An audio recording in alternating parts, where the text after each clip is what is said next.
Sweat and power means, that could be a definition of the decathlon. You have to have power to do the decathlon, and it's going to make you sweat. And they're away. Warner got the best start. 196 for Damian Warner. Plants up. Oh, that's a big jump. The more that I live and train and do the decathlon, the more that I believe that it's the hardest event in track and field and the hardest event at the Olympics. Olympic record performance, Canada's Damian Warner. My name is Damian Warner, and I'm from London, Ontario.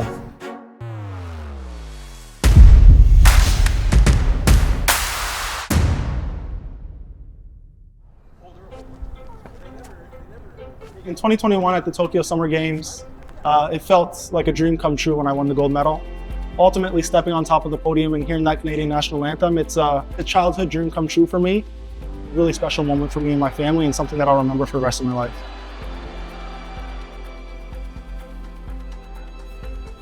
Training here in London is really important to me. Just to be able to live and to train here and then to go off to the world stage is really important, and I've got a lot of support from the people here in the city. This is where I was born and raised, but I would come here for my track practices when I got in high school and have kind of stuck around here, and it's treated me well. Home is where the heart is, yeah, that's for sure. That's for sure. The Olympic champion, the world indoor champion, Damian Warner of Canada. So the decathlon is the 100 meters. They are away. The long jump. Warner, plants, up. The shot put. Warner. The high jump. Oh, and he's done it. The 400. And Warner is moving away with Distelberger inside. The hurdles. Pretty well, but this is about Warner. The discus. The pole vault. Oh, it goes clear. The javelin. Second throw. And the 1500. For each of those events, you get allotted a certain number of points. And if you do all that, then you're the world's greatest athlete.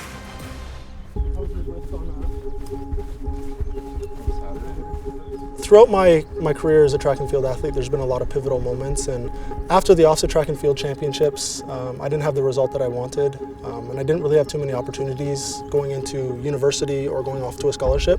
So I went back to Montcalm, my high school, and I was doing a little workout on the track. And after this workout, I just remember sitting on the track and coming to tears, just because I didn't know what was next. And that's when Gar and Dennis invited me into the school, and they told me about this event called the Decathlon. And I was so inspired that I ran off to the public library and just researched every single thing that I could about the Decathlon. And that's ultimately what got me excited about the Decathlon. High jump and long jump really are hard on the body. And you can't ask people to do 15 high jumps. You know, Well, you can ask. you can ask, but they're not going to do it. I know what the answer will be. Everything in track and field is one-legged. So when you're doing two-legged hurdle hops, like Damian was doing at the end of those, where he's hopping on two, that's a power thing. When you're doing the one-legged stuff, it's the positions that you're going to be in when you're actually running and jumping. Landing stuff is very important because that's how a lot of people get hurt.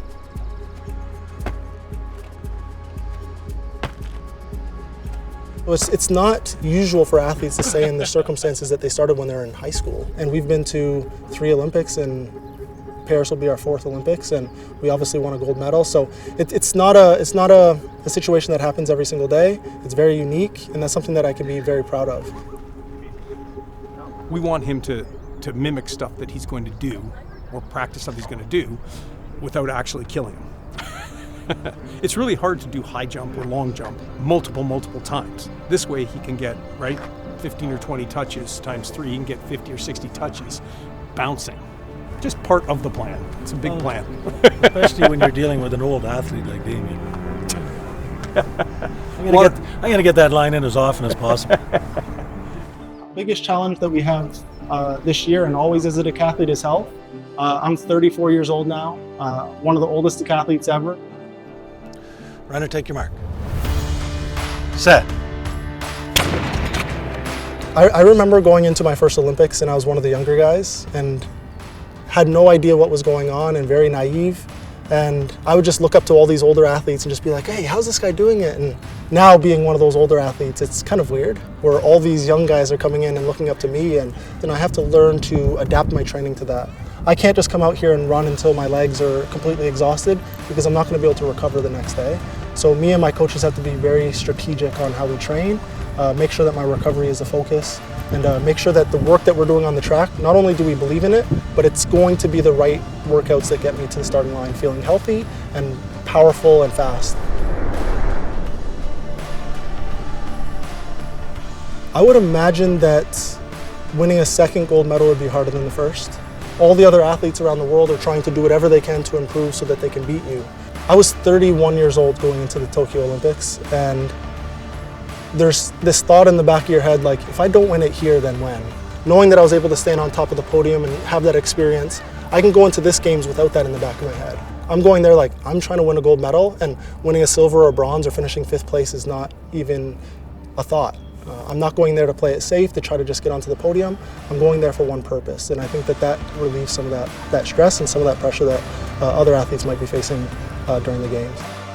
I want to be the best role model that it can be, not only for my family, but for my community. A lot of people look up to me, and my future kids will look up to and think like, that's my dad. It's on me to represent that the best way I can, and I don't take that very lightly.